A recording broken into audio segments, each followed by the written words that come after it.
Employees entitled to time off on Election Day. The Electoral Commission of Jamaica (EOJ) is reminding employees that employees are entitled to 3 hours time off from work to vote in the upcoming general election and local government by-election on Wednesday, September 3rd.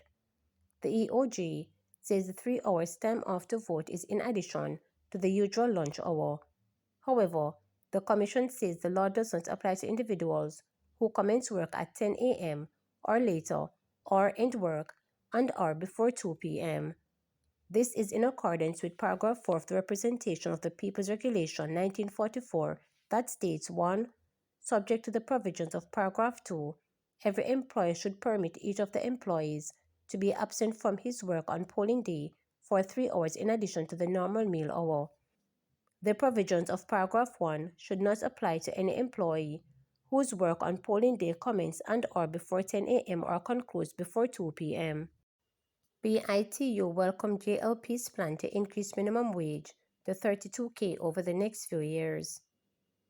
The Bustamante Industrial Trade Union BITU has welcomed the plan by the Jamaica Labour Party administration to increase the minimum wage to $32,000 if it is victorious in the September 3rd general election.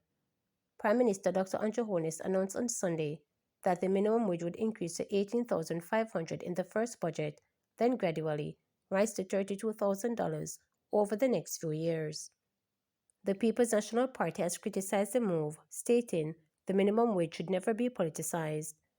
The Jamaica Chamber of Commerce also called on the JLP to follow the established consultative process before committing to an increase in the minimum wage, adding that the announcement was rushed and could result in unemployment. However, BITU President Kevin Gale has commended the announcement. He said the BITU stands ready to engage constructively in the implementation of the phased increases for the minimum wage. This is a bold and historic commitment. For decades, the call for wages that allow workers not just to survive, but to live with dignity has been at the center of the trade union movement. So by moving to establish a livable wage system, the Prime Minister has given a clear recognition to the fundamental truth that the labor of our people is the backbone of national development.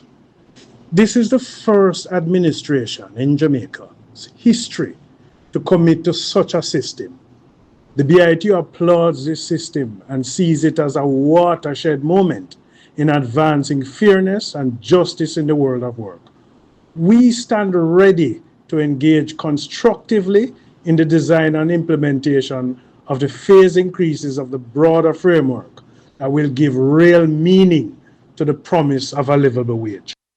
Sudden wage increase without proper dialogue, phased implementation strategies could result in reduced jobs, higher operational costs, and increased prices.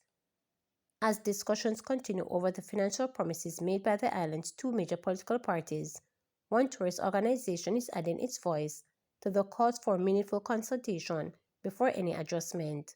Whilst the Jamaica Labour Party has promised an increase of minimum wage to $32,000 over the next few years, it follows a pledge by the People's National Party to raise the income tax threshold to $3.5 million. Both parties have posited their own plans are feasible and beneficial to Jamaicans. However, there have been mixed views among citizens, including members of the business community and the private sector, over whether the latest proposals from the parties will be effective. There have also been concerns about whether proper dialogue is being conducted with key stakeholders on these matters. Among those concerned is the Jamaica Hotel and Tourist Association, JHTA. President Christopher Jarrett explains that tourism accounts for approximately 1/3 of Jamaica's gross domestic product (GDP) and is one of the country's largest employers. He says any shift in wage policy will have wide-range implications for the sector, including employment levels, competitiveness, and the affordability of the Jamaican tourism product in a highly competitive global market. Mr. Jarrett points out that minimum wage advisory commission and the law already provide for an established consultative process, including the government, trade unions, private sector, civil society, and academia. He says this framework must be utilized to ensure transparency, fairness, and balance in decision making. Whatever it is that the government is, whichever government it may be, is deciding to do, that there ought to be some meaningful consultation with the stakeholders, particularly the private sector, and the JHTA being such a huge contributor to the GDP and the general employment in the country, ought to be consulted so that we can speak to the several areas that contribute to what the end result may or may not be. So that if it is that there might be a view that it may affect employment in a negative way, or that it may affect pricing and cost of living eventually, then we want to have a fulsome discussion about the various parts so that we can agree as to how it should be done and over what period it ought to be executed. Oteres Primary gears up for a major push in literacy and numeracy. St. Anne's biggest primary school, Oteres Primary, and key feeder for the parish's high school, has geared up for a major push in literacy and numeracy as the new academic year commences. Principal Suzette Barnes-Wilson outlined a comprehensive plan that places enhanced reading and mathematical interventions at the forefront of the school's priorities.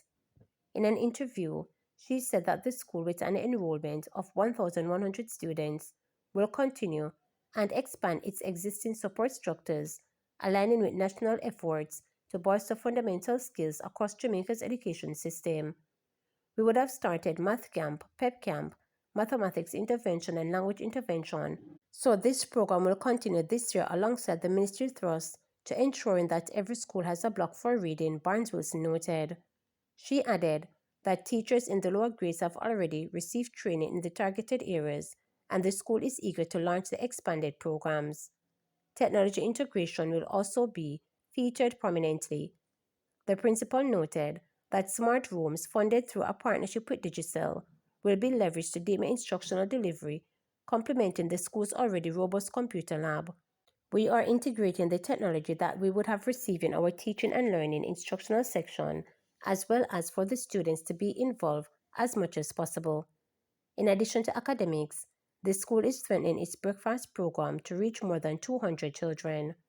Barnes-Wilson explained a phased approach to staffing the initiative. Our goal is to have different participants responsible for different months. We want to do it for 4 days per week, but we are scaling down to 2 to 3 days per week and see how it works according to partnership that will be forged, she stated. The school's broader community outreach remains a priority. Barnes-Wilson highlighted plans to revamp outreach activities to deliver care packages to the elderly, underscoring the importance of intergenerational involvement. Parents and health workers will also participate in these efforts, helping students understand civic responsibility and service.